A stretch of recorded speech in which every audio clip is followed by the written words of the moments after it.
Gente, façam a seguinte reflexão comigo quando vocês escutarem a palavra fractal para vocês entenderem do que a gente está falando. Deus, que criou tudo e todos, né?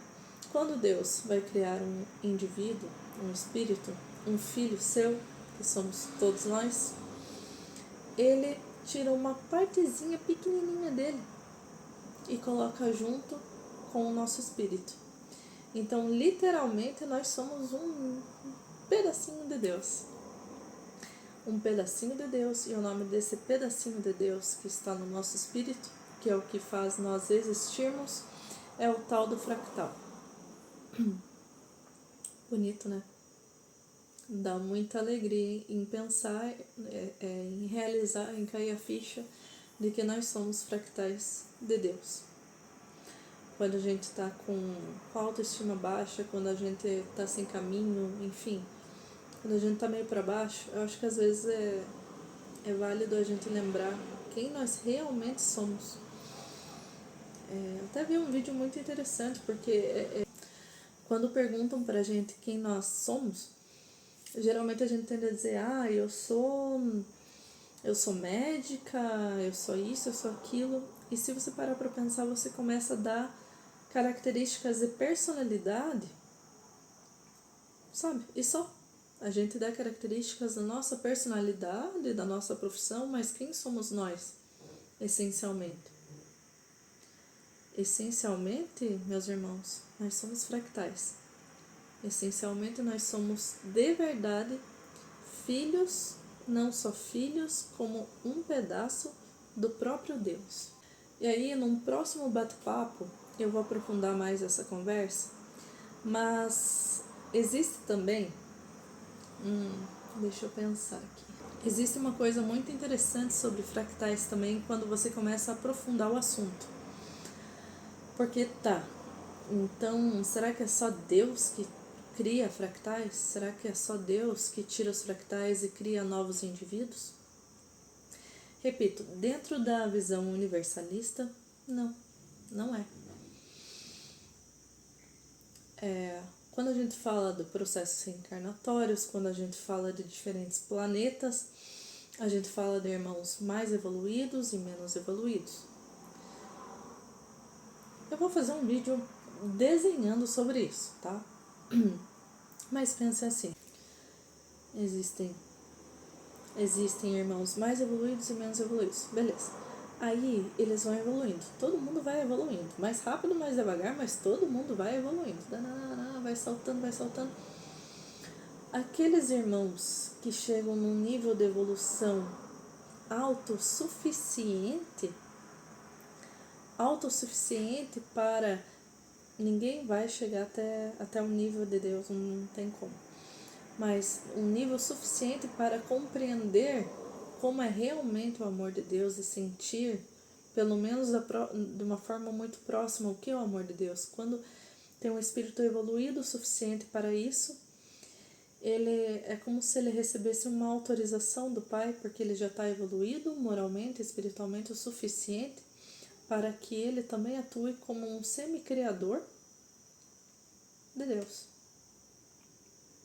Jesus tem esse poder. Jesus tem fractais, né? E Jesus não é o único. Meio chocante isso, né? Mas sim, pessoal. Quando o espírito está evoluído o suficiente, chega um momento de que ele tem autorização do próprio Pai Supremo para que ele também o ajude a continuar a criar novos fractais, novos indivíduos. E aí, quando ele tem esse direito, ele não é só o direito de criar indivíduos que ele recebe o direito de criar tudo mais que existe. Ele recebe o direito de criar indivíduos, planetas, universos. Entendeu? E pensando que se o próprio Deus não para de trabalhar, não para de criar, e ele dá autorização a filhos suficientemente evoluídos para que continuem a criação, então novos indivíduos simples e ignorantes surgem. Então entendem que o processo de evolução ele nunca para, porque sempre vai ter espíritos espíritos mais inferiores e espíritos mais superiores no sentido de desenvolvimento. Terão espíritos mais evoluídos e menos evoluídos, mas isso não para de ser criado, isso é um processo infinito. Então é por isso que os universos, vamos dizer assim, a criação de Deus, ela nunca vai parar de existir. E isso é tão bonito porque se você parar para pensar, a gente vai falar sobre Jesus num outro vídeo, na questão do planeta Terra e da vinda de Saint Germain, para não substituir Jesus Cristo, mas para auxiliá-lo. Vai haver uma transição aí. Mas sempre haverá aqueles que você possa procurar alguém para você se embasar e para você ser melhor, e sempre haverá aqueles em que você pode ser o tutor e você pode auxiliar. Bacana, né? Então, dando o exemplo de Jesus Cristo tem seus fractais. Jesus tem as suas criações. Né? Ah, mas então eu não sou filho de Deus, eu sou filho de Jesus nesse caso. Jesus veio de quem? Entendeu? A conexão com o divino está ali. A gente nunca perde a conexão com o divino. O que pode acontecer é a gente deixar ele bem guardadinho lá dentro do nosso coração. Isso no sentido figurativo, pelo amor de Deus.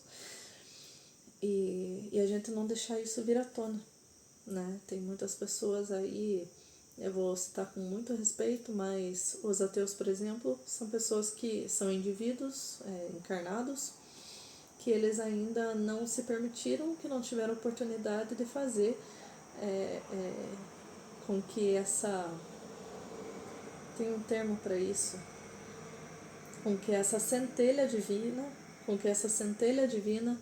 viesse à tona, porque uma vez que ela vem, não tem como voltar atrás, né?